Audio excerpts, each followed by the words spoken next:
দেখো, আগের দিন আমি সায়েন্সের বায়োলজি যে কোষ বিভাজন ক্লাস স্টার্ট করেছিলাম, সেখানে বেসিক আমি বলে দিয়েছিলাম যে ভাগগুলো বলা হয়েছিল, সেখান থেকে কোষ চক্র বলা হয়েছিল।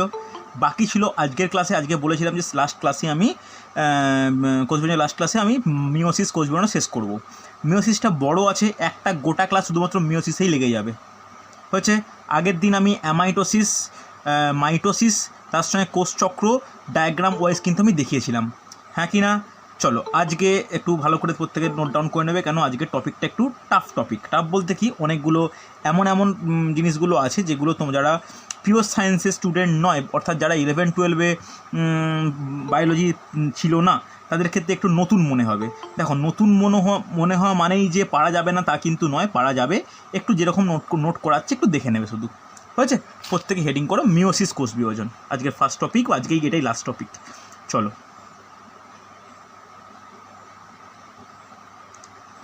নোট ডাউন করো।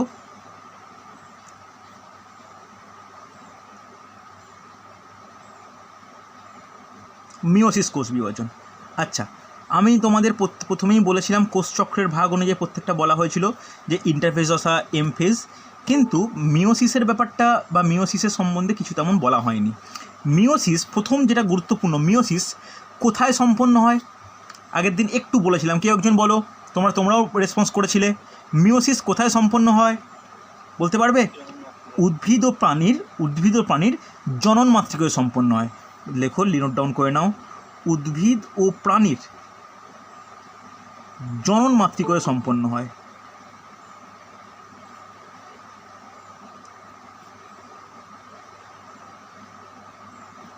হয়েছে? এটা ফার্স্ট পয়েন্ট, উদ্ভিদ ও প্রাণীর জনন মাতৃকোষে সম্পন্ন হয়। হয়েছে?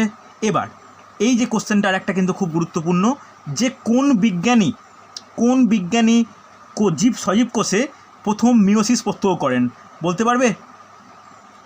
পারবে? কোন বিজ্ঞানী প্রথম মিওসিস কোষ বিভাজন প্রত্যক্ষ করেন?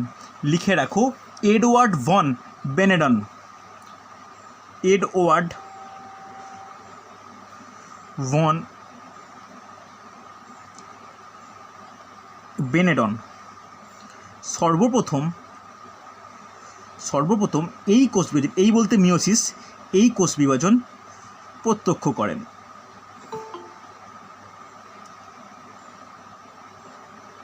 খুব ইম্পর্টেন্ট পয়েন্ট, খুব গুরুত্বপূর্ণ পয়েন্ট, এটা দিয়ে কোশ্চেন আসে। এডওয়ার্ড ভন বেনেডন সর্বপ্রথম এই কোষ বিভাজন অর্থাৎ মিওসিস কোষ বিভাজন পর্যবেক্ষণ করেন। হয়েছে? এবার সপুষ্পক উদ্ভিদের জনন কোষে কে প্রথম পর্যবেক্ষণ করেন, এটাও খুব গুরুত্বপূর্ণ। নোট ডাউন করো, বিজ্ঞানী স্টার্সবার্গার।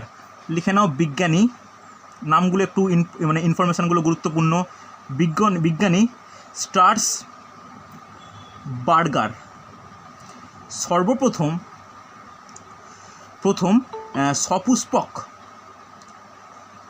সপুষ্পক উদ্ভিদ দেহে এই বিভাজন পর্যবেক্ষণ করেন, এই কোষ বিভাজন পর্যবেক্ষণ করেন। এই কোষ বিভাজন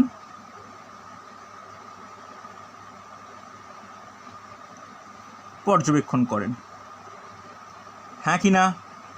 হয়েছে? নোট ডাউন করেছো প্রত্যেকে? নেক্সট আরেকটা তথ্য খুব গুরুত্বপূর্ণ, যে এই যে মিওসিস কোষ বিভাজন, এই কোষ বিভাজনের মেন তাৎপর্য কী? দেখো, একটা মুখে বলে দিই, পরে যখন চক্কর লেখাবো তখন বলে দেবো যে এই মিওসিস দুটো পর্যায়ে সম্পন্ন হয়। একটা প্রথম মিওসিস, একটা দ্বিতীয় মিওসিস। প্রথম মিওসিসকে বলা হয় হ্রাস বিভাজন, আর দ্বিতীয় মিওসিসকে বলা হয় সদৃশ্য বিভাজন। হচ্ছে? দেখো, এর ফলে কি হয়, প্রথমে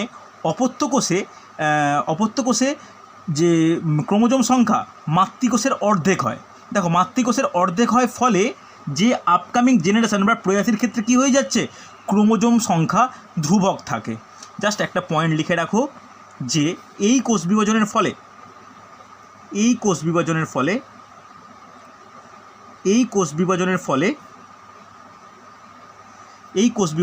ক্রোমোজোম সংখ্যা, অপত্য কোষের ক্রোমোজোম সংখ্যা ইউজ করো, অপত্য কোষের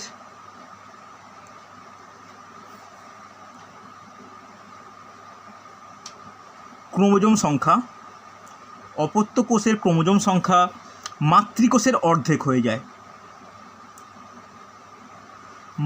মাতৃকোষের অর্ধেক হয়। হয়েছে, এটা হওয়ার তাৎপর্য কি? এর ফলে কি হয় লিখে রাখো, ফলে প্রজাতির ক্রোমোজোম সংখ্যা সর্বদা ধ্রুবক থাকে। নোট ডাউন করো, ফলে ক্রোমোজোম সংখ্যা সর্বদাই ধ্রুবক থাকে।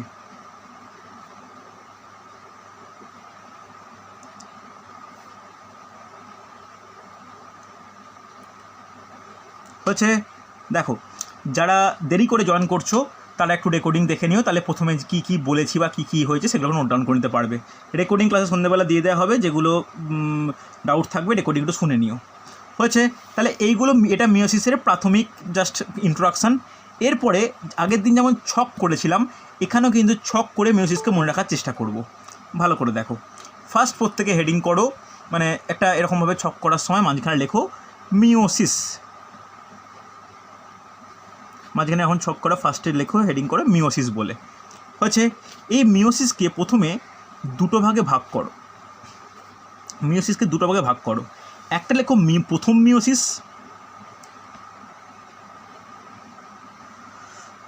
প্রথম মিওসিস, সেকেন্ড লেখো দ্বিতীয় মিওসিস।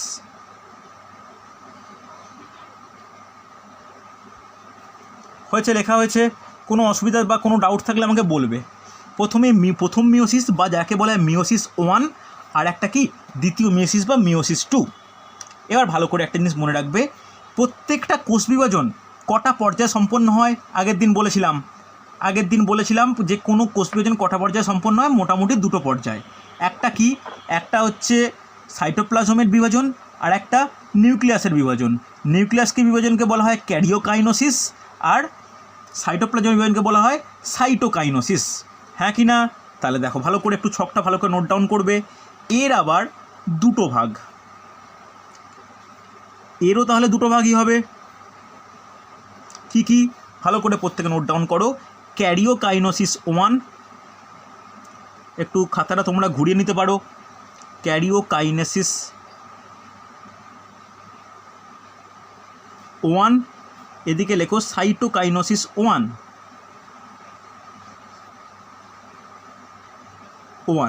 ক্যারিওকাইনোসিস মানে নিউক্লিয়াসের বিভাজন, সাইটোপ্লাজমের বিভাজন মানে সাইটোকাইনোসিস। দ্বিতীয় মিওজনও ঠিক সেরকম, ক্যারিওকাইনোসিস 2, সাইটোকাইনোসিস 2। লিখে নাও, ক্যারিওকাইনেসিস 2, সাইটোকাইনেসিস 2। যাদের অসুবিধা হবে খাতাটাকে তোমরা নিজেরা ঘুরিয়ে নিতে পারো, তাহলে আরও ভালোভাবে স্পষ্টভাবে লেখা যাবে। সাইটোকাইনেসিস 2 হয়েছে। এবার দেখো খুব ভালো করে বুঝবে, সাইটোকাইনেসিস 1 বা সাইটোকাইনেসিস 2 এর কোনো আর ভাগ নেই। এবার যা ভাগ হচ্ছে কি, প্রত্যেকটা ক্যারিওকাইনেসিস আর ক্যারিওকাইনেসিস 2 আর 1-এর ভাগ আছে। ভালো করে দেখো, এই ক্যারিওকাইনেসিসের কটা ভাগ? এই ক্যারিওকাইনেসিসের 4টে ভাগ। আগের দিনই মোটামুটি ছোট করেও ডিসকাস করা আছে। আর এই ক্যারিওকাইনেসিস 2-এরও কটা ভাগ? এরও মোটামুটি 4টে ভাগ। একটু ছোট ছোট করে ধরেও তোমরা নোট ডাউন করো। হয়েছে, দেখো কি বলতে পারে, কী ভাগ? দেখো 1 বলে প্রোফেজ 1, তারপরে মেটাফেজ 1, অ্যানাফেজ 1, লাস্টে নোট ডাউন করো টেলোফেজ 1। যেহেতু এটা ক্যারিওকাইনেসিসের ভাগ বলছি, তাহলে তারই 4টে ভাগ, প্রোফেজ 1, মেটাফেজ 1, অ্যানাফেজ 1, টেলোফেজ 1। হয়েছে, দেখো ক্যারিওকাইনেসিস 2-এরও সেম ভাগ, শুধু নামগুলো পরিবর্তন হয়। Prophase 2, metaphase 2, anaphase 2, telophase 2। দেখে দেখে নোট ডাউন করো, একটু ছোটো করে লিখবে, নাহলে করা মুশকিল। Prophase 2, metaphase 2, anaphase 2, telophase 2। প্রত্যেকে নোট ডাউন করেছো। এবার দেখো মিওসিসের জন্য যে স্পেশাল কি পরিবর্তন হয় বা কি স্পেশাল কি ইনক্লুড হয়, দেখো একমাত্র কনসিডার করবে প্রোফেজ 1, গুরুত্বপূর্ণ একটা ধাপ, যার আবার 5টি বিশেষ পর্যায় সম্পন্ন হয়। প্রোফেজ 2 কিন্তু হয় না, প্রোফেজ 1 কিন্তু আরও 5টি বিশেষ পর্যায় সম্পন্ন হয়। শুধুমাত্র প্রোফেজ 1টা ভালো করে একটু নোট ডাউন করে নাও। কি leptotene, zygotene, pachytene, diplotene, diakinesis. ঠিক আছে, প্রত্যেকে নোট ডাউন করো। ফার্স্ট নোট ডাউন করো লেপ্টোটিন 2 নম্বর লেখো, জাইগোটিন 3 নম্বর লেখো, প্যাকিটিন বা অনেক জায়গায় বলতে পারো প্যাকাইটিনও বলা হয় 4 নম্বর লেখো, ডিপ্লোটিন 5 নম্বর লিখবে, ডায়াকাইনেসিস। হয়েছে? দেখো এই যে লিখলাম, এই যে এত বড় যে ভাগগুলো, এটা হলো মিওসিসের সম্পূর্ণ পর্যায় বা সম্পূর্ণ ভাগ। প্রত্যেক খাতা ঠিকঠাক করে নোট ডাউন করেছো? হয়েছে কি হয়নি? এবার আমাদের কাজ কি? আমাদের কি, হ্যাঁ ডায়াকাইনেসিস, লাস্ট পরে ডায়াকাইনেসিস। ওকে, এবার দেখো কোনটা বলো, কোন জায়গাটা বলো, শেষের line leptotene, zygotene, pachytene, diplotene, diakinesis. Okay, দেখো এবার আমাদের কাজ কি? না না, আমি এটাই তোমাদের বলছিলাম, প্রোফেজ 1-এর একমাত্র 5টা পর্যায় আছে, কিন্তু প্রোফেজ 2-এর কোনো পর্যায় নেই। হ্যাঁ কি না? কোনো অসুবিধা হলে বলবে আমাকে। প্রোফেজ 2-এর আর এরকমভাবে কোনো যে দ্বিতীয় যে মিওটিক বিভাজন, এখানে প্রোফেজ 2 নর্মাল ছোট্ট দশা, প্রোফেজের পরেই মেটাফেজ 2, অ্যানাফেজ 2, টেলোফেজ 2। এর ক্ষেত্রে তেমন কোনো আমাদের এর ক্ষেত্রে লেপ্টোটিন, জাইগোটিন, প্যাকাইটিন এরকম কোনো ভাগ নেই, এটা মাথায় রেখো। শুধুমাত্র এই যে leptotene, zygotene, pachytene, diplotene, diakinesis, এই যে 5টা ভাগ, এটা প্রোফেজ 1-এর ভাগ। তাই তোমরা যদি ইন্ডিকেট করতে চাও, এই প্রোফেজ 1টাকে বক্স করে রাখতে পারো। কেন? এটা খুবই গুরুত্বপূর্ণ একটি ধাপ, মনে থাকবে। এবার দেখো আমাদের কি পড়তে হবে, দেখো আমাদের কীভাবে জানতে হবে, কি ইম্পর্টেন্ট কি। দেখো প্রথম মিওসিস, দ্বিতীয় মিওসিস বুঝলাম। এই যে কাইনেসিস, সাইটোকাইনেসিস তুমি বাদ দাও। আমাদের দেখো এইখানে যে পড়তে হচ্ছে, কি পড়তে হচ্ছে ভালো করে বুঝবে। এই যে প্রত্যেকটা ভাগ, 4টে ভাগ, প্রোফেজ 2, মেটাফেজ 2, অ্যানাফেজ 2, টেলোফেজ 2, এই 4টে পর্যায়ের বৈশিষ্ট্য।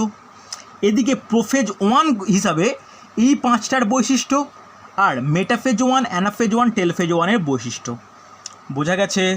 এবার তোমাকে যদি কেউ প্রশ্ন করে, ভালো করে বুঝে নাও, তোমাকে যদি কেউ প্রশ্ন করে যে, এটা প্রশ্ন আসেও, যে মিওসিস কোষ বিভাজনের অন্তিম দশা কোনটি, দেখে বলো তো। যদি তোমাকে এই প্রশ্ন করে, ছক দেখে বলতে পারবে মিওসিস কোষ বিভাজনের অন্তিম দশা কোনটি?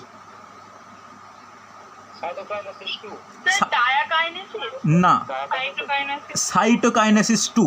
ভালো করে লক্ষ্য করো, দেখো এটা ভালো করে বোঝো, এটা কিন্তু বোঝার ব্যাপারে কোশ্চেন আসেও কিন্তু।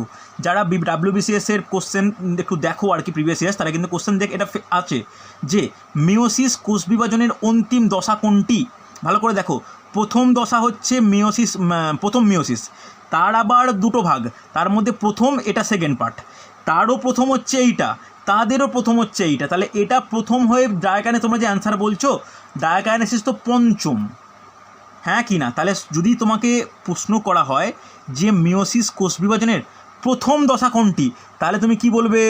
তাহলে অ্যান্সার কি হবে? লেপ্টোটিন বা প্রোফেজ 1, হ্যাঁ কি না?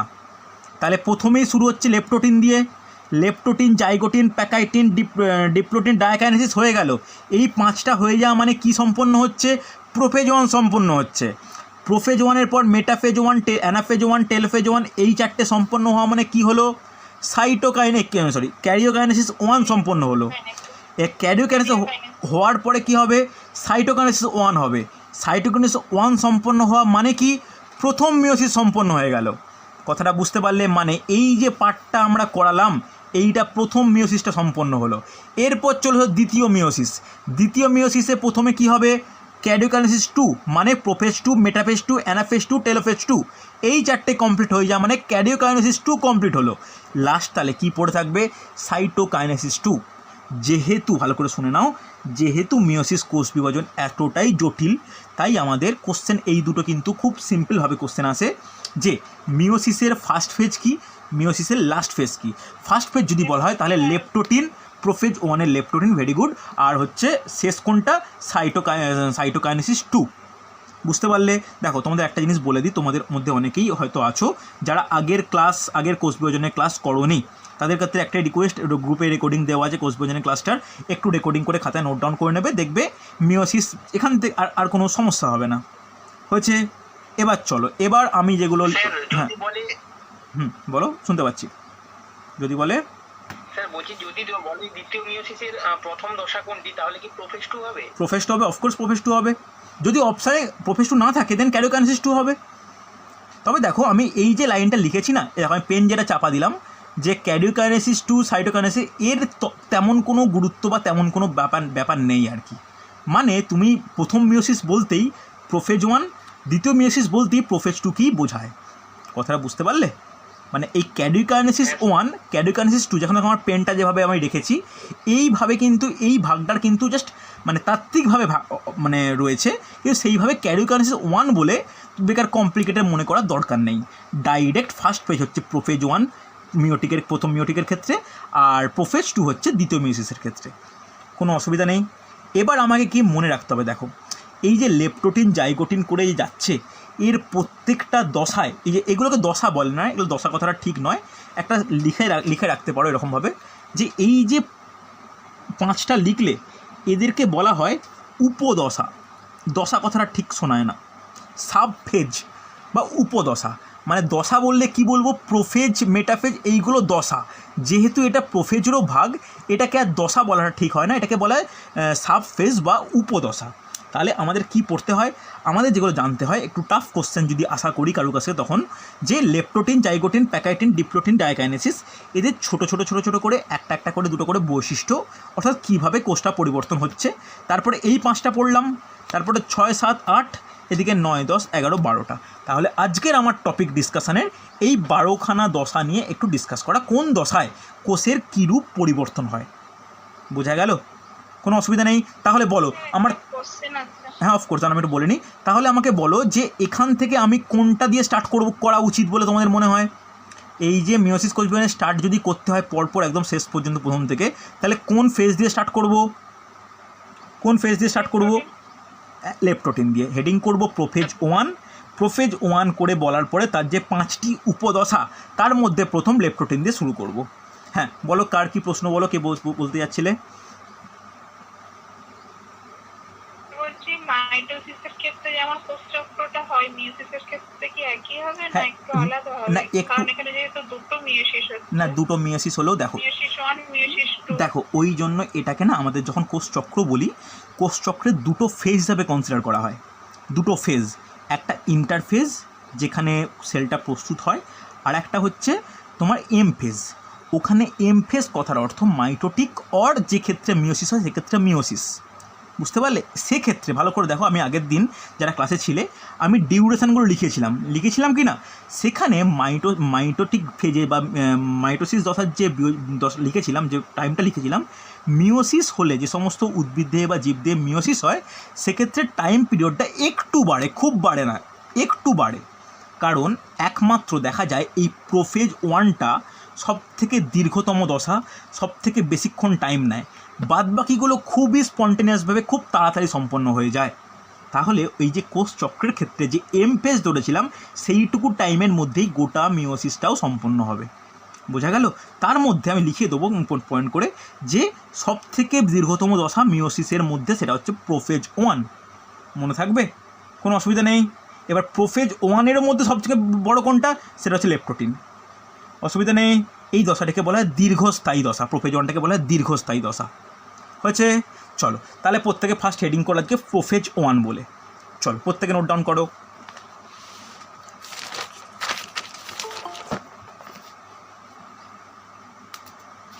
প্রত্যেকে রিকোয়েস্ট করছি একটু ক্লাসে, মানে আমার তো স্টার্ট করতে 2-1 মিনিট দেরি হয়, তোমরা একটু ক্লাসেরটা ঠিক টাইমে ঢুকো।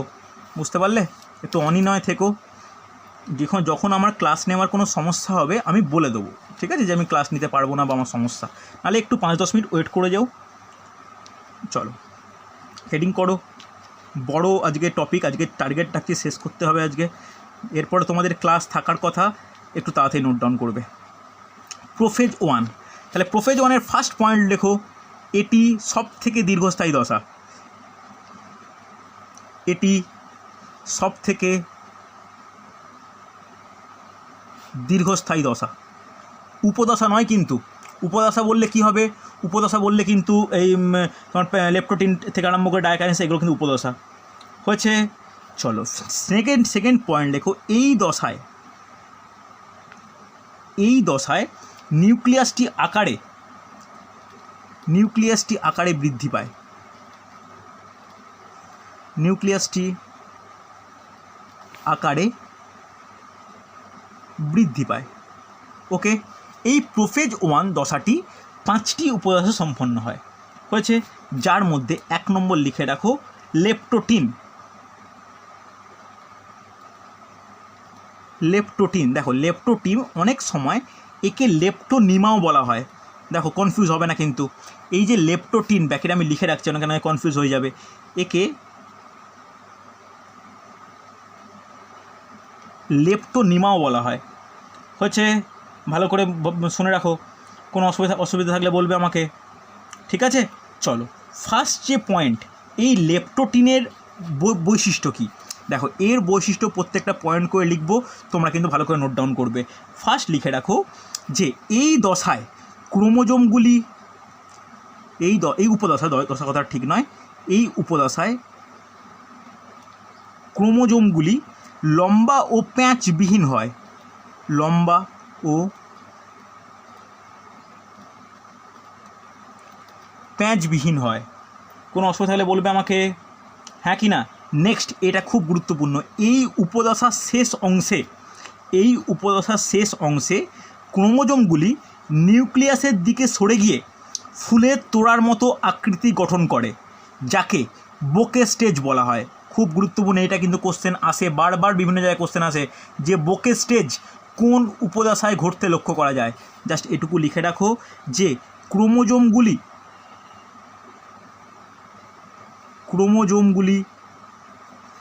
এই উপদশার শেষ অংশে বা এই উপদশার শেষের দিকে, শেষ অংশে নিউক্লিয়াসের দিকে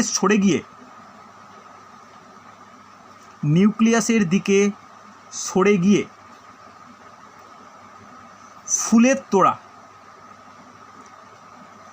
ফুলের তোড়ার ন্যায়, আনলাইন করে রাখো, ফুলের তোড়ার ন্যায় গঠন তৈরি করে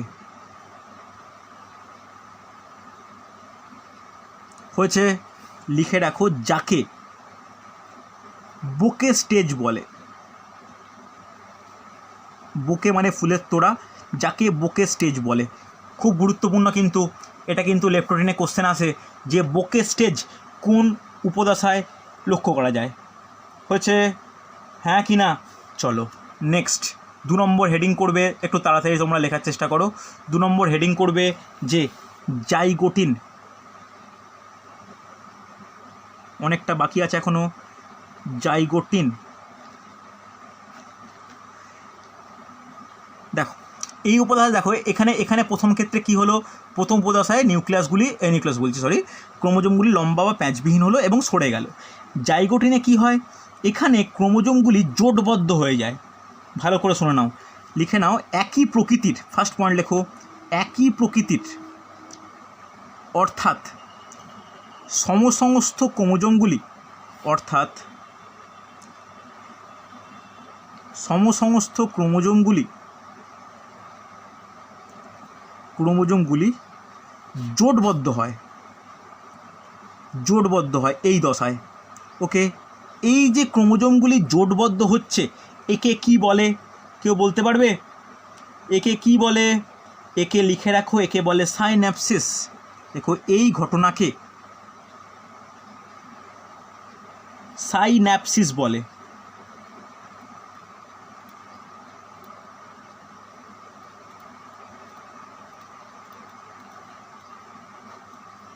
কোনো অসুবিধা থাকলে বলবে আমাকে। হয়েছে, এই হলো তোমার হচ্ছে জাইগোটিন। এই যে ঘটনা জোটবদ্ধ হয়ে গেল, এই জোটবদ্ধ হয়ে যাওয়ার ফলে কি হচ্ছে, তাহলে বলতে পারি কোষের নিউক্লিয়াসের মধ্যে, ভালো করে শুনে নাও, কোষের নিউক্লিয়াসের মধ্যে এই পরপর জোটবদ্ধ হওয়ায় একটা ফাঁকা স্থান সৃষ্টি হয়। এই ফাঁকা স্থান সৃষ্টি হওয়ার ফলে কি হয়, এই যে জোটবদ্ধ ফাঁকা স্থানের মধ্যে এক জোড়া যে ক্রোমোজোমগুলো অবস্থান করছে যাকে বলা হয় বাইভ্যালেন্ট। তাহলে লিখে নাও, এই দশায় বা বারবার ভুল হয়ে যাচ্ছে, এই উপদশায় বাইভ্যালেন্ট গঠিত হয়। এবার তোমায় কোশ্চেন আসতেই পারে বা এই প্রশ্ন আসতেই পারে তোমাদের মনে যে বাইভ্যালেন্ট কি। বাইভ্যালেন্ট অনেক জনকে ডায়াডও বলা হয়, বাইভ্যালেন্ট গঠিত হয়। তাহলে বাইভ্যালেন্ট কি?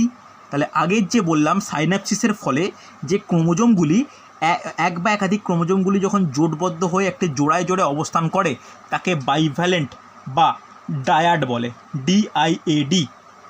কোনো অসুবিধা থাকলে বলবে আমাকে, বলো, কোনো সমস্যা থাকলে বলবে। নেক্সট হেডিং করো প্যাকাইটিন বা প্যাকিটিন। 3 নম্বর করো, আমি আজকে এই গ্রুপে প্রত্যেকটা ছবি পাঠিয়ে দেবো, ছবিগুলো দেখে একটু ক্লিয়ার হবে। হচ্ছে দেখো প্যাকাইটিন বা প্যাকিটিন, বা অনেক জায়গায় লেখা থাকে দেখবে প্যাকিনিমা। আচ্ছা, আগেরটা আমি বলতে ভুলে গেছি, একে বলা হয় জাইগোনিমাও বলা হয়। জাইগোটিনকে অনেক ক্ষেত্রে জাইগোনিমাও বলা হয়, যেমন লেপ্টোটিনকে লেপ্টোনিমা বলছে, একে জাইগোনিমাও বলা হয়। হচ্ছে কোনো অসুবিধা হলে বলবে আমাকে। এইবার দেখো বাইভ্যালেন্ট ছিল দুখানা নিয়ে, ভালো করে শোনো, বাইভ্যালেন্ট ছিল দুখানা নিয়ে। এরপরে যদি আরও কোনো ক্রোমোজোম যদি ওরকম প্যাঁচবিহীন হয়ে পড়ে সেগুলো বাইভ্যালেন্টের সঙ্গে যোগদান করে। তাহলে বাইভ্যালেন্টে দুটো থাকে, তাহলে দুটোর সঙ্গে আরও যোগদান করে দেয়, কী বলবে, একে ট্রাই বলেন বা টেট্রাড গঠন করে। লিখে নাও, এই উপদশায়, প্রত্যেকে নোট ডাউন করো, এই উপদশায় ট্রাইভ্যালেন্ট বা টেট্রাড গঠিত হয়।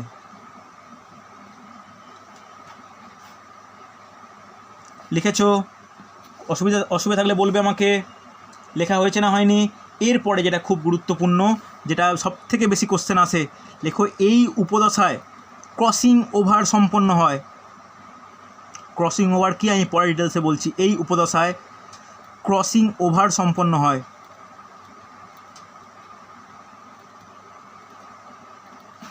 ক্রসিং হতে আনলাইন করে রাখো, গুরুত্বপূর্ণ কিন্তু এটা, কিন্তু বারবার দেখো, আমি যত সমস্ত পরীক্ষা দেখেছি দুটো কোশ্চেন বারবার আসতে লক্ষ্য করা গেছে, একটা বোকে স্টেজ, একটা ক্রসিং ওভার। এই দুটো কোশ্চেন কিন্তু খুব আসে, একটা ক্রসিং ওভার সম্পন্ন হয় আর একটা হচ্ছে বোকে স্টেজ কোথায় গঠিত হয়। এই একটার অ্যান্সার হচ্ছে লেপ্টোটিন বোকে স্টেজ আর ক্রসিং ওভার প্যাকাইটিন। এই দুটো কিন্তু বারবার কোশ্চেন আসে। হয়েছে? নেক্সট লিখে রাখো, যে লাস্ট লিখে রাখো, এই উপদশায় শেষের দিকে নিউক্লিওলাস ও নিউক্লিওপর্দা, নিউক্লিওলাস ও নিউক্লিওপর্দা অবলুপ্তি হতে শুরু করে। কোনো অসুবিধা নেই, নোট ডাউন করেছো? নেক্সট প্রত্যেকে হেডিং করো ডিপ্লোটিন বা যাকে বলতে পারি ডিপ্লোনিমা। 4 নম্বর দিয়ে হেডিং করো ডিপ্লোটিন বা যাকে বলা হয় ডিপ্লোনিমা। ডিপ্লোটিন বা ডিপ্লোনিমা। দেখো এই উপদশায় কী হয়, দেখো এই উপদশায়, আচ্ছা আগে একটা পয়েন্ট আমার মিস করে গেছি, এটা একটু নোট ডাউন করে নিতে হবে, যে একটু এখানে জায়গা থাকলে তোমরা আগে একটু নোট ডাউন করে নিও তো, আমার একটু একটা পয়েন্ট ছাড়া হয়ে গেছে। লেখো প্যাকাইটিনে ডিপ্লোটিন লেখার আগে লিখে নাও যে প্যাকাইটিনে কায়েজমা গঠিত হয়। লিখে নাও, জাস্ট এইটুকু লিখে নাও যে প্যাকাইটিনে বা এই উপদশায় জায়গা থাকলে একটু প্রত্যেকে নোট ডাউন করো, কায়াজমা গঠিত হয়। কায়াজমা বলছি, এক্ষুনি বলছি কায়াজমা গঠিত হয়। দেখো এবার তোমাদের মনে প্রশ্ন আসতে পারে কায়াজমা কী, ভালো করে শোনো। দেখো এই যে প্রথমে জাইগোটিনে কী ছিল, বাইভ্যালেন্ট অর্থাৎ দুটো ক্রোমোজোম। প্যাকাইটিনে কী হলো, বাইভ্যালেন্টের সঙ্গে আরেকটা যুক্ত হয়ে 3টি গঠিত হলো। এই 3টি যখন গঠিত হলো এদের একসঙ্গে একটা অবস্থান গঠন করে 3টে মানে টেট্রাড বা টাইভ্যালেন্ট, যাকে বলা হয় নন সিস্টার ক্রোমাটিড। নন সিস্টার ক্রোমাটিড কাকে বলে, ভালো করে শুনে রাখো। যখন দুটি ক্রোমোজোম মিলিয়ে যখন বাইভ্যালেন্ট গঠন করছে, তখন আরেকটি যখন এসে টেট্রাড গঠন করছে, যে আরেকটি যে মানে বিজোড় সংখ্যায় যে ক্রোমোজোমটা রয়ে যাচ্ছে তাকেই বলা হয় নন সিস্টার ক্রোমাটিড।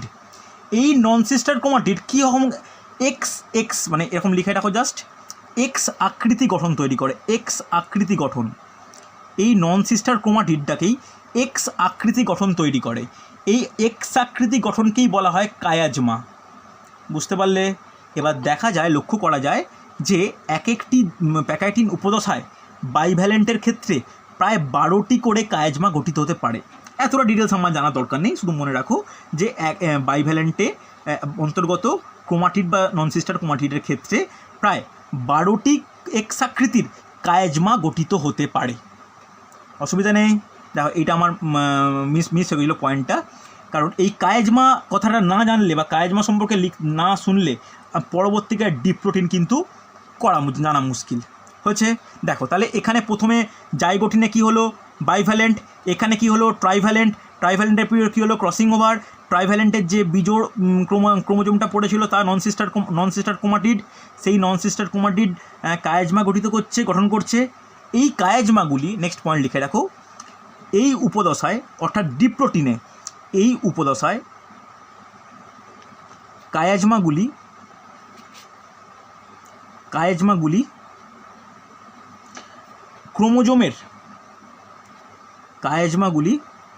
ক্রোমোজোমের প্রান্তের দিকে সরে যায়, ক্রোমোজোমের প্রান্তের দিকে সরে যায়। হয়েছে? লিখেছ? এই ক্রোমোজোমের উভয় প্রান্ত থাকে। ক্রোমোজোমের গঠনে আমি বলেছিলাম এই ক্রোমোজোমের উভয় প্রান্তে কায়াজমাগুলি সরে যাচ্ছে। এই ঘটনাকে টার্মিলাইজেশন বলে। লেখো, নোট ডাউন করে নাও, একে টার্মিলাইজেশন বলে।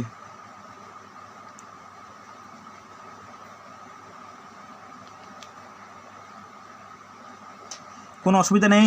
দেখো এটা এখনও কোনো প্রশ্নে আমি দেখিনি যে টার্মিলাইজেশন কোন দশায় কোন উপদশায় ঘটে, তবে কিন্তু কোশ্চেন আসতেই পারে। যখন বোকে স্টেজ বা ক্রসিং ওভার দিয়ে কোশ্চেন এসছে, তখন টার্মিলাইজেশন দিয়ে কোশ্চেন আসতেই পারে যে টার্মিলাইজেশন কোন উপদশায় ঘটতে লক্ষ্য করা যায়, আসতেই পারে। তো এটা কিন্তু খুব গুরুত্বপূর্ণ হয়েছে। চলো লাস্ট লিখে নাও 5 নম্বর, ডায়াকাইনেসিস। ডায়াকাইনেসিস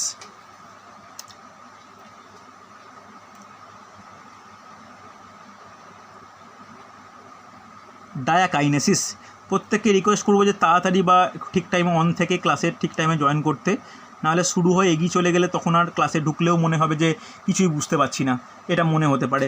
তো রেকর্ডিং একটু দেখে নিও। দেখো ডায়াকাইনেসিস কী হয়, এই দশায় কী হয়, কায়াজমাগুলি পুরোপুরি প্রান্তে পৌঁছে যায়। আমি এই পয়েন্টটা লেখাচ্ছি না, তোমরা পারলে লিখে নিতে পারো যে এই উপদশায় কায়াজমাগুলি সম্পূর্ণভাবে প্রান্তে পৌঁছে যায়, লিখে নিতে পারো। তবে আমি এই যে পয়েন্ট লিখেছি সেটা নোট ডাউন করো। এই উপদশায়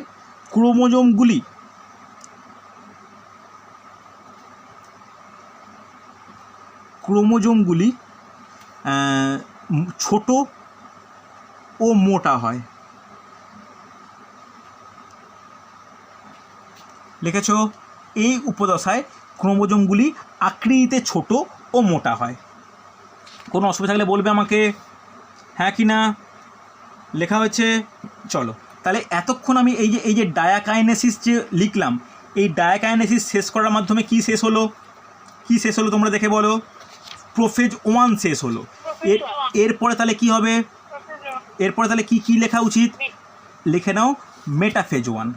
প্রত্যেকে নোট ডাউন করো, মেটাফেজ 1। চলো প্রত্যেকে এর পরের ধাপ নোট ডাউন করবে, মেটাফেজ 1। দেখো তাহলে ডায়াকাইনেসিস শেষ হলো, মেটাফেজ 1 শুরু হবে। তাহলে এই ডায়াকাইনেসিস ও মেটাফেজ 1-এর মধ্যবর্তী যে একটি অবস্থা বা ছোট্ট একটি কিছু সময়ের জন্য থাকে, যাকে বলা হয় প্রোমেটাফেজ। মনে থাকবে, কথাটা লিখতেও পারো নাও লিখতে পারো, তোমরা লিখে নাও, আমি আর লিখছি না। যে ডায়াকাইনেসিস ও মেটাফেজ দশার অন্তর্বর্তী সময়কে বলা হয় প্রোমেটাফেজ। লেখা হয়েছে? দেখো এটা তেমন কোনো গুরুত্বপূর্ণ কিছু ব্যাপার নয়, জাস্ট এটা কিন্তু গুরুত্বপূর্ণ যে এরকম ইন্ডিকেট করে রাখবে রোমান 1 বা প্রথম মেটাফেজ বা মেটাফেজ 1, এটা কিন্তু খুব গুরুত্বপূর্ণ হয়েছে। চলো এই দশার তাহলে বৈশিষ্ট্য, এই দশায় কী সম্পন্ন হয় ভালো করে নোট ডাউন করবে, খুব ইম্পর্ট্যান্ট, লিখে নাও। এই দশায় এটা কিন্তু উপদশা নয়, এটা কিন্তু দশা। এই দশায় বেম বা স্পিন্ডিলের আবির্ভাব ঘটে। বেম স্পিন্ডিলের আবির্ভাব ঘটে। এটাও কিন্তু খুব ইম্পর্ট্যান্ট প্রশ্ন যে মিওসিসের কোন দশায় সেন্ট্রোজোমের বেম বা স্পিন্ডিলের আবির্ভাব ঘটে, সেটা কোথায় কোথায় ঘটে? মেটাফেজ 1-এ। এটা কিন্তু খুব গুরুত্বপূর্ণ, হ্যাঁ কি না? চলো সেকেন্ড দশা, সেকেন্ড মানে বৈশিষ্ট্য, এটাও নোট ডাউন করবে। এই যে বেমগুলি, এগুলি বিষুব অঞ্চলে অবস্থান করে। ভালো করে দেখো, শুধুমাত্র আবির্ভাব নয়, কোথায় অবস্থান করে এবার আমরা দেখতে পাবো কোথায় কোথায় সরে যাচ্ছে। লেখো বেমগুলি, নেক্সট পয়েন্ট লিখে নাও যে বেমগুলি বিষুব অঞ্চলে, অর্থাৎ বিষুব অঞ্চল বলতে আমরা জানি, আমরা যদি পৃথিবী ভূগোলের দিক থেকে দেখি তাহলে 0 ডিগ্রিকে বিষুব অঞ্চল বলা হয়, যত উপর দিকে যায় মেরু অঞ্চল। এখানেও সেটাই বলতে পারি যে কোনো গোলাকার যদি একটা বা গোলকাকার যদি একটা কোষ কল্পনা করি, কোষের একদম মাঝ বরাবর যদি অবস্থান করে তাকে বলা হয় বিষুব অঞ্চল, এবং মাঝ থেকে যত ওপরের দিকে ও নিচের দিকে সঞ্চারিত হবে তাকে বলতে পারি যে মেরুর দিকে স্থানান্তর, হ্যাঁ কি না? আমি আজকেই রাত্রিবেলা তোমাদের গ্রুপে ছবিগুলো পাঠাবো, একটু তোমরা কেয়ারফুলি দেখে নিও পরপর ছবিগুলো কীভাবে হচ্ছে। পারলে একটা পেজে আজকে যখন এই ক্লাস শেষ করব, একটা পেজ 2টো পেজ ফাঁকা রেখো, ছবিগুলো পিডিএফ হিসেবে না রেখে দিয়ে খাতায় এঁকে নিও, তাহলে কোষ বিভাজন নিয়ে একটা ডাউটও থাকবে না আর। বুঝতে পারলে? যখন দেখতে পাবে যে বৈশিষ্ট্যের সঙ্গে ছবির হুবহু মিল, তখন দেখবে আর কোনো সমস্যা হবে না। ওকে, লিখে রাখো বেমগুলি বিষুব অঞ্চলে অবস্থান করে। দেখো আমি এটুকু শিওর, যতজন না না না বেমগুলি, দেখো আমি আমি আমি কোষের রেসপেক্টে দেখব। দেখো অনেক জায়গায় বলা থাকে বেমের বিষুব অঞ্চল, এই বেমের বিষুব অঞ্চল কথাটা ঠিক শোনায় না। এটাকে মেন যদি আমি দেখি আমি যে বিষুব অঞ্চলে, অর্থাৎ একটা কোষ যদি গোলকাকার হয় নিউক্লিয়াস, তার মাঝখানের অঞ্চল। বুঝতে পারলে? তো এটাকেই আমি বলতে পারি যে বেমের বিষুব অঞ্চলে বলার থেকে বেমগুলি অবস্থান করছে মাঝখানে, এটা বলাই শ্রেয়। কথাটা বুঝতে পারলে? অনেক বই, তুমি যদি বই দেখো, তুমি 9-10 বই খোলো, একটা লাইন লেখা থাকবে যে বেমের বিষুব অঞ্চল। বেমের বিষুব অঞ্চল কথাটা না ঠিক শোনায় না। কথাটা বুঝতে পারলে? লিখে রাখো বিষুব অঞ্চলে অবস্থান করে। দেখো এবার আমি এটুকু বুঝতে পারছি তোমাদের রেসপন্স বা শুনে যে যতজন ক্লাস করছো অনেকেরই এই টপিকটা বুঝতে অসুবিধা হচ্ছে। দেখো স্বাভাবিক, কোষ বিভাজন কিন্তু বায়োলজির সবথেকে কমপ্লিকেটেড এবং টাফেস্ট পার্ট একটা। অন্যান্য ফিজিওলজিক্যাল পার্ট বা জুলজিক্যাল পার্টের থেকে এইটা কিন্তু সবথেকে গুরুত্বপূর্ণ এবং কঠিনও। ওকে, এটা কিন্তু আমাদের মনে রাখতে হবে। তাহলে দেখো বুঝতে পারলাম, বলো আগের ক্লাসের আগে শোনো, আমি তোমার বুঝতে পারছি, আগের ক্লাসের রেকর্ডিংটা একটু দেখে নিও, প্লাস এই নোটটা রেডি করা থাক। তারপরে কোনো অসুবিধা হলে আমাকে নেক্সট দিন আমাকে বা কোনো আলাদাভাবে গ্রুপে মেসেজ করে দেবো, আমাকে মেসেজ করেও জিজ্ঞেস করে নিও, ঠিক আছে? আমি বলে দেবো, কোনো অসুবিধা নেই। চলো নেক্সট লেখো মেটাফেজের পর অ্যানাফেজ 1।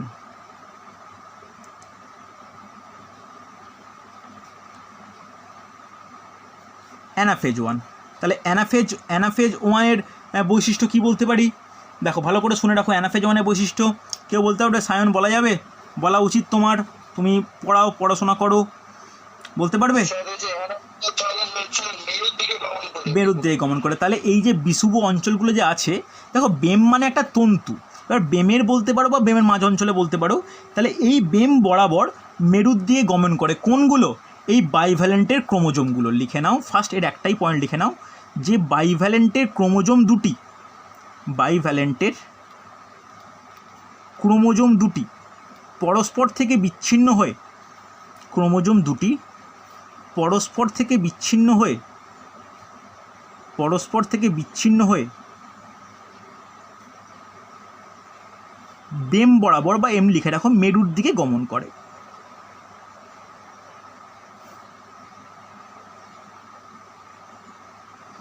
ইম্পর্টেন্ট পয়েন্ট কিন্তু নোট ডাউন করে রাখবে। হয়েছে, নেক্সট লিখে রাখো টেলোফেজ, লাস্ট টেলোফেজ 1। বাইভ্যালেন্ট মানে দুটো ক্রোমোজোম একসঙ্গে আছে। এই দশায় কী হয়? দুটো ক্রোমোজোম পরস্পর থেকে বিচ্ছিন্ন হচ্ছে, তাহলে মাঝখানে আছে বিচ্ছিন্ন হয়ে একজন ওপরের দিকে একজন নিচের দিকে, তাহলে ওপরের দিকে এটাকে মেরু বলতে পারি, তাহলে ওপরের দিকে মেরুর দিকে গমন করে। ওকে, চলো লেখো টেলোফেজ 1। আচ্ছা একটা কথা জিজ্ঞেস করি, তোমাদের এরপরে যাদের ক্লাস আছে কটা থেকে ক্লাস গো? কটা থেকে ক্লাস আছে একটু বলবে? ওকে ওকে ওকে, না না ঠিক আছে, আমি তাড়াতাড়ি শেষ করে দিই, আমি শেষ করার পরে স্টার্ট হবে, কোনো অসুবিধা নেই। ওকে, টেলফেজ 1 দেখো, জলদি নোট ডাউন করে নাও। টেলফেজ 1-এ কী হয় দেখো, টেলফেজ 1-এ লিখে রাখো যে দুই প্রান্তে, বেমের দুই প্রান্তে বা দুই সাইডে বা দুই বিপরীত প্রান্তে ক্রোমোজোমগুলিকে ঘিরে নিউক্লিয় আবরণী গঠিত হয়। লিখে রাখো, মেরু অঞ্চলে, মেরুর দিকে বা মেরু অঞ্চলে ক্রোমোজোমগুলিকে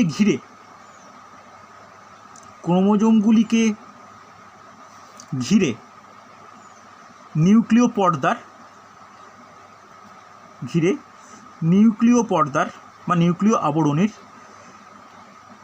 আবির্ভাব ঘটে। নোট ডাউন করেছো?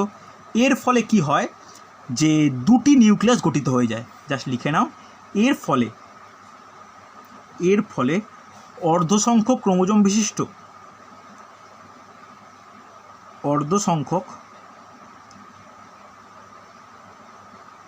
ক্রোমোজোম বিশিষ্ট দুটি নিউক্লিয়াস গঠিত হয়। দেখো, এই যে নিউক্লিয়াস গঠিত হয়ে গেল, এখানে কি বলতে পারি, নিউক্লিয়াসের বিভাজন শেষ, অর্থাৎ এই টেলোফেজ 1 শেষের মাধ্যমে কি বলতে পারি, কি বলা যেতে পারে যে প্রথম ক্যারিওকাইনেসিস কমপ্লিট। হ্যাঁ কি না, বোঝা গেছে? তাহলে ভালো করে শুনে রাখো, এর পরের স্টেপটা কী হওয়া উচিত? ক্যারিওকাইনেসিস 1 কমপ্লিট, এরপরটা কী হবে বলো? সাইটোকাইনেসিস 1। দেখো, এইখানে সাইটোকাইনেসিস 1 ও সাইটোকাইনেসিস মানে কি, সাইটোপ্লাজমের বিভাজন। সহজ জিনিস, এক লাইনে লিখে রাখো, আমি আর বলছি না, যে টেলোফেজ দশায় নিউক্লিয়াসের বিভাজনের সঙ্গে সঙ্গেই সাইটোপ্লাজমের বিভাজন মাইটোসিস কোষ বিভাজনের মতোই সম্পন্ন হয়। জাস্ট এই লাইনটা আমি আর লিখছি না, তোমার লিখে নাও যে টেলোফেজ দশার সঙ্গে সঙ্গে, লিখে রাখো, টেলোফেজ দশার সঙ্গে সঙ্গে নিউক্লিয়াসের বিভাজন শেষ হওয়ার পর, টেলোফেজ দশার সঙ্গে সঙ্গে নিউক্লিয়াসের বিভাজন শেষ হওয়ার পর মাতৃকোষের সাইটোপ্লাজমটি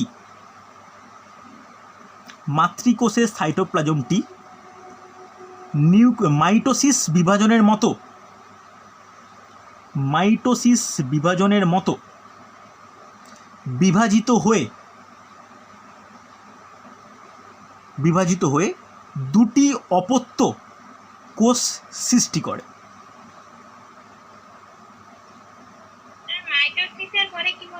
মাইটোসিসের মতো বিভাজিত হয়ে দুটি অপত্য কোষে বিন্যস্ত হয়। সৃষ্টি কথাটা ঠিক হবে না, বিন্যস্ত হয় হচ্ছে, লেখা হয়েছে। এবার প্রত্যেকে হেডিং করো। তাহলে এই দ্বিতীয় সাইটোকাইনেসিস যখন কমপ্লিট হয়ে গেল, তাহলে প্রথম মাইটোটিক বিভাজন কমপ্লিট, হ্যাঁ কি না? এরপরে হেডিং করে প্রত্যেকে বি দিয়ে হেডিং করতে পারো, দ্বিতীয় মিওটিক বিভাজন। চলো বি দিয়ে হেডিং করো, দ্বিতীয়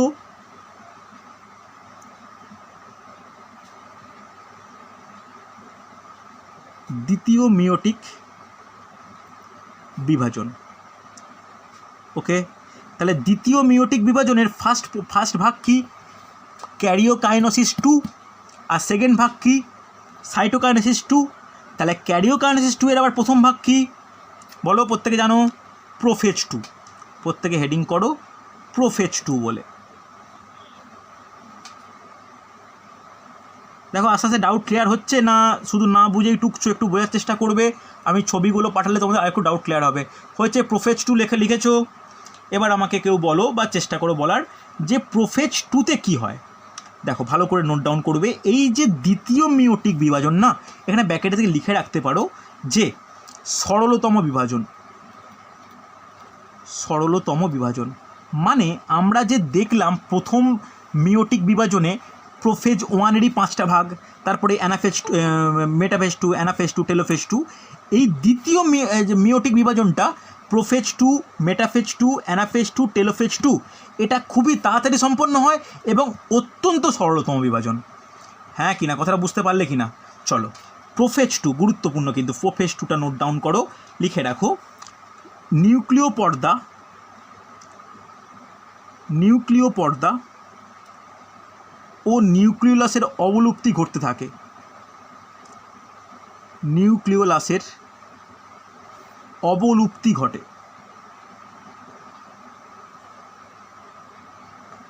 লেখা হয়েছে নিউক্লিয় পর্দা ও নিউক্লিওলাসের অবলুপ্তি ঘটে। হচ্ছে কোনো অসুবিধা নেই, হ্যাঁ কি না লিখে নাও। নেক্সট পয়েন্ট লিখে রাখবে গুরুত্বপূর্ণ, যে এই যে অবলুপ্তি ঘটার সঙ্গে সঙ্গে লিখে নাও যে প্রতিটি ক্রোমোজোম, নেক্সট পরে এই দশায় স্যার এটা তো উপদশা। কোনটা উপদশা? আবার কনফিউজ হয়ে যায় তোমরা। না স্যার এটা ভুলে গেছি। না, উপদশা নয় কিন্তু। উপদশা কী হলো, কোনগুলো? প্রোফেজ 1-এর লেপ্টোটিন থেকে ডায়াকাইনেসিস, এইগুলো উপদশা। হ্যাঁ স্যার, হ্যাঁ স্যার, ওকে, হ্যাঁ ভুল হ্যাঁ, করে বলে ফেলেছি। ওকে ঠিক আছে। এই দশায় প্রতিটি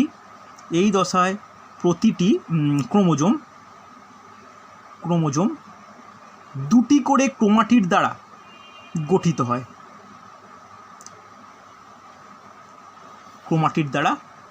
হয়।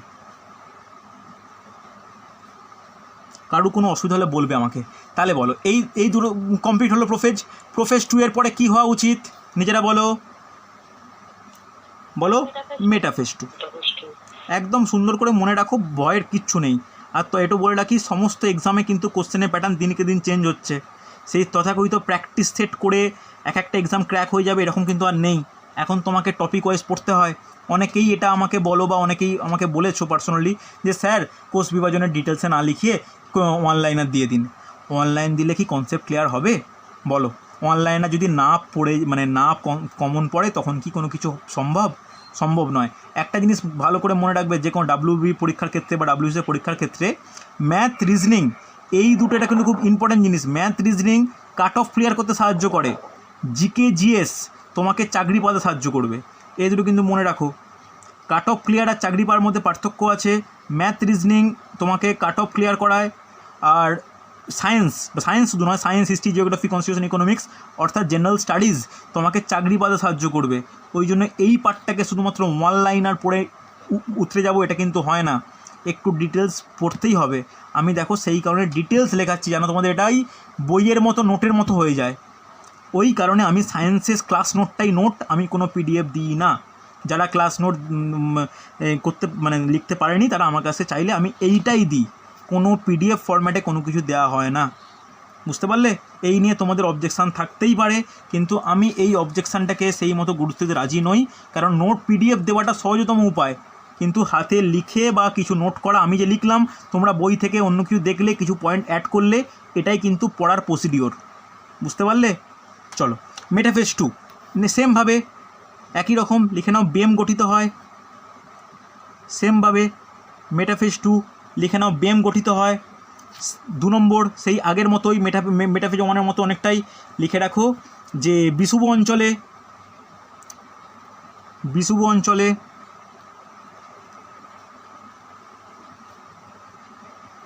বেমতন্তু ও সেন্ট্রোমিয়ার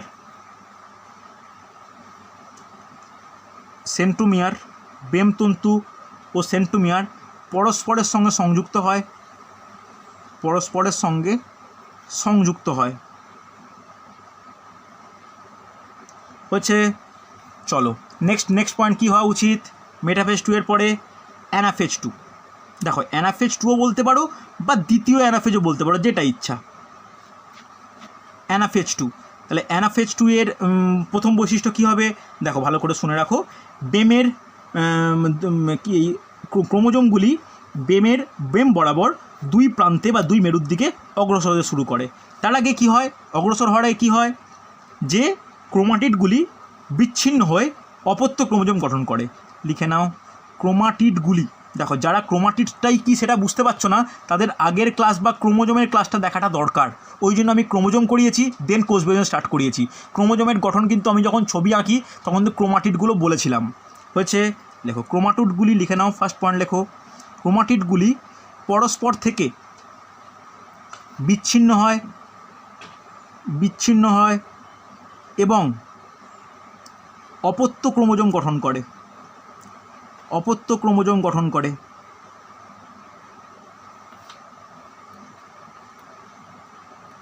নোট ডাউন করেছো?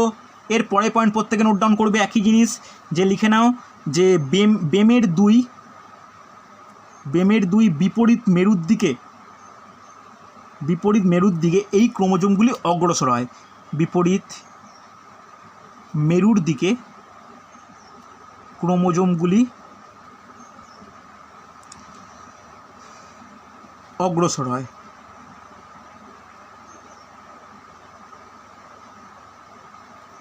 হয়েছে? গেছে? তাহলে লাস্ট একদম ক্যারিওকাইনেসিস 2 অর্থাৎ দ্বিতীয় মিওটিক কোষ বিভাজনের প্রথম পর্যায়ে ক্যারিওকাইনেসিস 2 এর শেষ পর্যায়ে টেলোফেজ 2।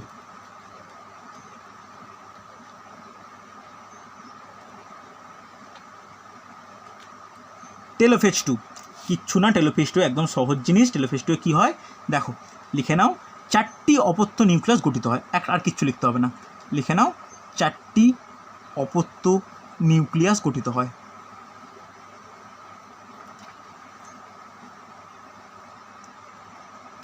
লেখা হয়েছে এটা টেলোফেজ 2 এর একদম শেষ হলো, যে 4টি অপত্য নিউক্লিয়াস গঠিত হয়। দেখো টেলোফেজ 2 শেষ। এই টেলোফেজ 2 লিখে রাখতে পারো একটা পয়েন্ট, যে নিউক্লিওলাস ও নিউক্লিয় পর্দার পুনরায় সৃষ্টি হয়। আমি আর ডিটেলস বলছি না, এটুকু বলতে পারি যে 4টে অপত্য নিউক্লিয়াস সৃষ্টি হয়। দেখো টেলোফেজ 2 শেষ মানে আমাদের ক্যারিওকাইনেসিস 2 শেষ। এরপরে কি হবে তাহলে, ক্লাস পর্যায়ে কী পড়ে থাকবে? সাইটোকাইনেসিস 2। তাহলে এখানে কি হয়, অপত্য নিউক্লিয়াস সৃষ্টি হয়ে গেছে। অপত্য নিউক্লিয়াস সৃষ্টির সঙ্গে সঙ্গে মাইটোসিস কোষ বিভাজনের মতো সাইটোপ্লাজম বিভাজিত হয়ে অপত্য কোষ সৃষ্টি করে। একটা লাইন তোমরা লাস্টে যাক নোট ডাউন করে নাও, যে টেলোফেজ 2 নোট ডাউন করার প্রত্যেকে, টেলোফেজ 2 এর সঙ্গে সঙ্গে যখন 2টি অপত্য নিউক্লিয়াস গঠিত হচ্ছে, প্রত্যেকে নোট ডাউন করো, টেলোফেজ 2 এর সঙ্গে সঙ্গে যখন 2টি অপত্য নিউক্লিয়াস গঠিত হচ্ছে, সেই সময়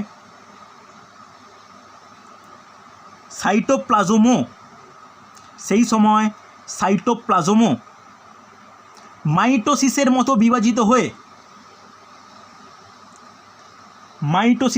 বিভাজিত হয়ে অপত্য কোষ সৃষ্টি করে। লিখেছে প্রত্যেকে? হ্যাঁ কি না? লেখা হয়েছে তো?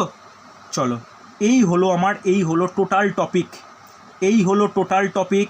আমি তোমাদের যেটা দেবো আর কি, আজকে রাত্রিবেলা ভালো করে শুনে নাও। আজকে রাত্রিবেলা আমি যেটা দেবো তোমাদের গ্রুপে দিয়ে দেবো, যে প্রত্যেকটা ছবিগুলো হলো বুঝতে পারবে কীভাবে প্রত্যেকটা বেম বরাবর সরছে, প্রত্যেকটা বুঝতে পারবে। এর সঙ্গে যেটা গুরুত্বপূর্ণ, ভালো করে শুনে রাখো, এর সঙ্গে যেটা গুরুত্বপূর্ণ, এরপরে কিছু